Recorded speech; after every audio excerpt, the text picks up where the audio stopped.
Yun, kumusta mga katekno? Ako po si Paul Gutierrez ng Poltech TV at sana nagustuhan yung intro ko sa Poco F4 GT. Pag-usapan natin yung build quality, performance, lalo na sa gaming, pati na sa camera. At maraming features na papakita ko sa video na to. At sasabihin ko rin mamaya kung anong nagustuhan ko at hindi ko nagustuhan sa Poco F4 GT. Kaya kung di ka pa nakakapag-subscribe, pakipindot na lang yung subscribe button at bell icon para updated kayo sa mga bagong unboxings, tutorials sa channel na to. Well, sa box, meron tayong black and yellow combination dito na nakalagay dyan, Poco F4 GT. At parang may pagka-carbon fiber design yung black color nito. Unlike sa mga previous box ng Poco na plain lang. At nagustuhan ko naman yung pagka-carbon fiber design dito sa box. At sa loob ng box na yan, meron tayong documentation, SIM injector pin, at meron tayong free jelly case. Tapos may dongle din to para sa wired earphones natin dahil wala tayong audio jack sa Poco F4 GT. So yun yung missing dito. Then meron din tayong Type-C cable na L-type para kung nag-charge ka habang naglalaro o nag-stream, mas komportableng gamitin at hindi sagabal yung cable dahil naka L-type na nga yung cable nito. Pero kung nag-charge kayo, better na wag nyo na lang laruin dahil meron naman tong 120 watts hypercharger na sobrang bilis talaga. Mga 20 minutes lang full charge ka na, kaya hayaan nyo na lang, wag nyo na munang gamitin. Ang nakuha kong real-time charging sa Poco F4 GT, 23 minutes full charge na to. Kumbaga parang nag-CR ka lang saglit, may 50% charge na yung phone mo. Ganun siya kabilis. Pero hinay-hinay lang tayo sa paggamit ng ganito dahil hindi mabuti na palagi tayong gumagamit ng mataas na wattage ng charger. Kung emergency lang siguro o nagmamadali tayo, okay na okay to. Pero kung wala naman kayong lakad, pwede naman kayong gumamit ng mas mababa yung wattage para mas healthy yung battery life natin. Well, sa box pa rin at last yung Poco F4 GT.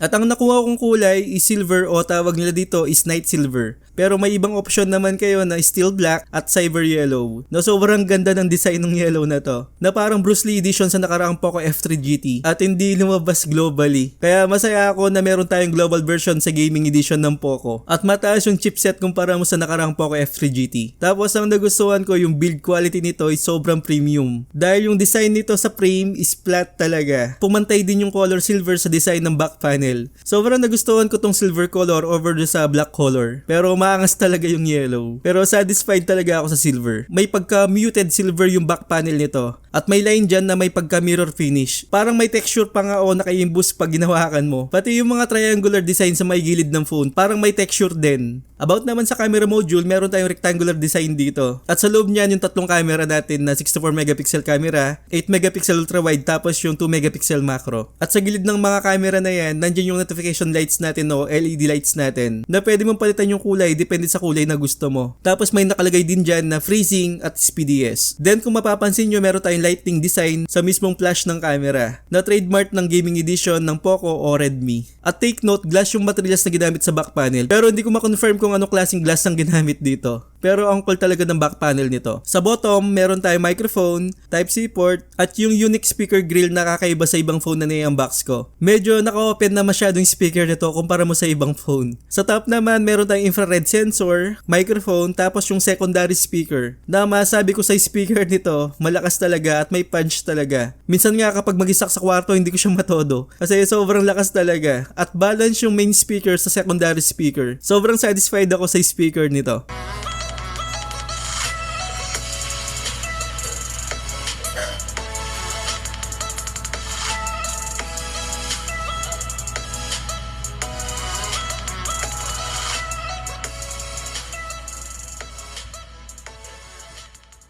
Sa side naman, meron tayong dual SIM card tray at wala tayong expandable storage. Tapos sa tabi niyan, meron tayong volume rocker. Sa kabilang side naman yung dalawang magnetic trigger natin na may slide button dyan para lumabas yung mga trigger buttons natin. At maganda yung button nito. Hindi siya clicky, maramdaman mo na may pagka-premium yung button nito. Masarap gamitin lalo na sa mga shooting games natin. Overall sa build quality, panalo talaga tong Poco F4 GT. About naman sa display ng phone na to, meron tayong 6.67 inches AMOLED display. Ang resolution nito is 2400 by 1080p. At Full HD na rin to with 1 billion colors. Hindi ko alam kung ano yung mga colors na yon pero 1 billion colors daw to. At supported na rin to ng HDR10 Plus at ang protection nito is Corning Gorilla Glass Victus na isa sa mga pinakamatibay na protection na glass sa market pagdating sa mga phone natin. Lalo na meron tayong 120Hz refresh rate dito na pwede mong i-activate yan sa settings pero sa default settings okay na ako na nag-a-adjust ng kusa depende sa ni-scroll mo o tinitignan mong image. Kaya okay na okay yung adaptive refresh rate sa settings ng phone na to. Kahit magpunta ka sa Facebook, Google o sa mga games, smooth pa rin talaga. At nakaka-enjoy gamitin tong Poco F4 GT pagdating sa display. Sa AMOLED, black is true black talaga. At kahit saan mo ang gulo tignan, malinis at malinaw pa rin yung display. Sabayan mo pa ng AI image enhancement na lalong nagpapavibrant sa mga bidyong pinapanood natin. Tapos may MEMC pictures pa to na kahit 400p lang yung pinapanood mo, nagiging 60 fps yung frame rate nito. Lalo na kapag nanonood tayo sa YouTube o Netflix. Kung naka Poco F3 kayo o Xiaomi flagship phone, alam nyo kung anong sinasabi ko about sa MEMC pictures na to. Then meron pa tayong HDR enhancement na nagbibigay buhay o detail sa image o video na pinapanood natin. At kung di pa kayo kontento dyan, meron tayong super resolution dito. Kaya marami tayong choices dito para mas maganda yung view experience natin sa Poco F4 GT. At manipis lang yung bezel nito at balance, halos bezel-less na rin. Sa mga naghahanap ng super wallpaper, meron tayong 5 rito. At sobrang nagpapastig sa phone na to. Meron tayong 5 dyan na iba't ibang design at effects. About naman sa processor, meron tayong Snapdragon 8 Gen 1 at ang nakuha kong score sa Antutu is 920,000. Almost 1 million na.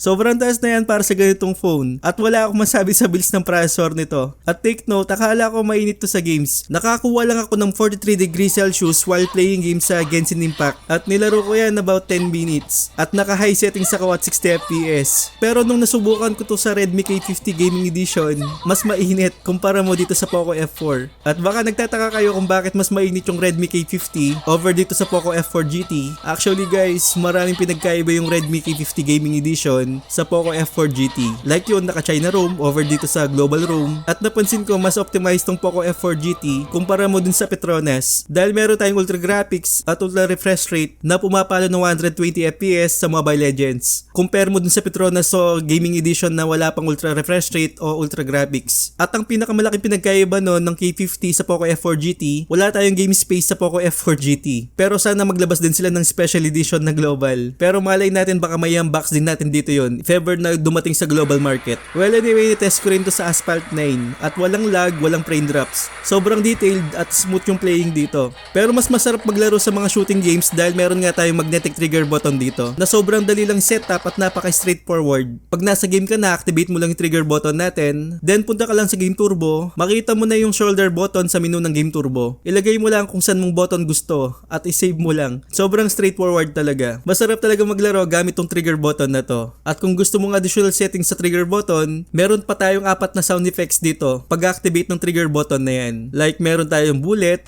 sword, future, at engine. Yan yung mga sounds kapag a-activate mo yung pop-up trigger natin. At meron din tayong animation dito or kulay kapag pinipindot mo yung trigger natin. Bali, 6 na kulay yung pagpipilian mo dyan. At last, pwede mong gamitin as special button yung mga yan. Pwedeng camera, record, video, flashlight, at marami pang iba.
Sa ibang features naman, meron tayong 3-finger screenshot or hold mo yung power button at volume para makatake tayo ng screenshot. Pero kung di nyo naman trip yung mga yan, meron pang isang option. Yung tap back, bali yung back panel mo tatap mo ng 2 beses. May screenshot mo na. Or triple tap o double tap. Depende sa preference na gusto mo. At isa pang nagustuhan ko sa Poco F4 GT, yung LED notification lights na pwede mong iset yung kulay na gusto mo. If ever na nag-charge ka, below 20%, red light lang yan.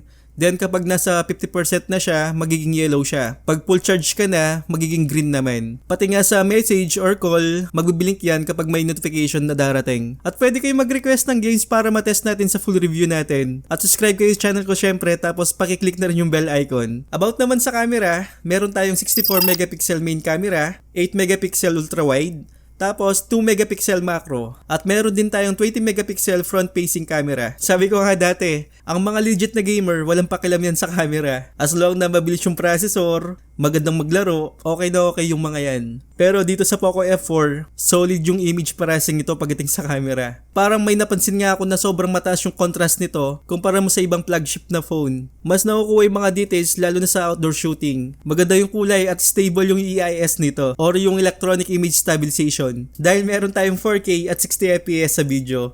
Napaka-smooth sa video at maganda yung quality na nilalabas ng phone na to. Pati nga sa front-facing camera, meron tayong 1080p at 60fps. At sobrang stable din at malinaw yung mga shot. Hindi ako masyadong maselan sa camera o sobrang details kumpara mo sa ibang YouTuber na sinusumpa nila para makita yung noise sa isang image. Ako kapag vibrant at maganda yung kuha at may 60fps sa video, okay na ako dun. Sa uli mag-edit pa rin tayo para mas gumanda pa lalo yung shot natin. Kahit siguro mababang pixel o hindi ganun kagandang image processing, marami pa rin paraan para ganda yung shot natin. Basta tamang angle lang, konting edit, at maganda yung shot natin, okay na yun. Pero dito sobrang okay na ako. Kahit siguro hindi mo na i-edit to, yung color at additional contrast ng Poco F4 GT, lumalabas talaga na maganda. Kaya okay ako sa camera. Ito naman yung hindi ko nagustuhan sa phone na to. Missing yung JBL speakers na meron sa K50 Gaming Edition. At nawawala dito yung game space kapag activate mo ng button, may lalabas na game space. So sa Poco F4 GT, automatic game turbo lang siya. Dahil dun sa game space, marami tayong settings doon na performance mode o may enhance pa yung gaming experience natin doon. At marami ding additional na colors o ano-ano pa. Pati nga sa sounds meron din yun. So missing talaga yung game space dito sa Poco F4 GT. Unlike sa K50 Gaming Petronas, meron tayo doon. Sabi ko nga kanina baka magkaroon nga tayo ng special edition sa Poco F4 GT sa Pinas o sa global market. About naman dun sa speaker, hindi naman masyadong malaking factor yun para sa akin kasi malakas at punchy naman yung speaker nito. At isa pang napansin ko dito yung haptic nito, mas maganda o yung smooth sa K50 Gaming Edition kumpara mo dito. Medyo nagkukulangan ako sa haptic. Pero smooth pa rin, pero hindi kasing smooth ng Petronas. Na merong features na sound touch, dito wala nun. Pero sabi ko nga, hindi malaking factor sa akin yung haptic at JBL speaker. Siguro yung game space talaga, yun yung hinahanap ko. Actually, maraming pinagkaiba yung Poco F4 GT versus Redmi K50 Gaming Edition. Lalo na mas mainit yung Redmi K50 Gaming Edition kumpara mo dito sa Poco F4 GT.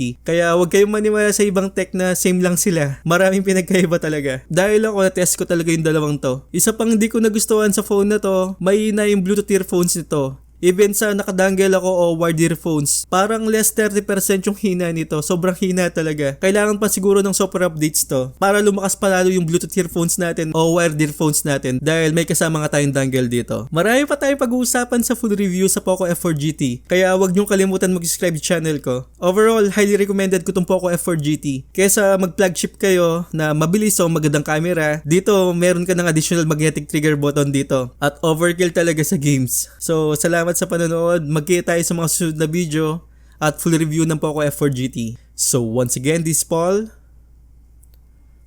Tech TV. Find me,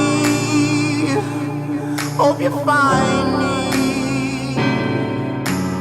I'll be back home soon. When the sun rises, when the sun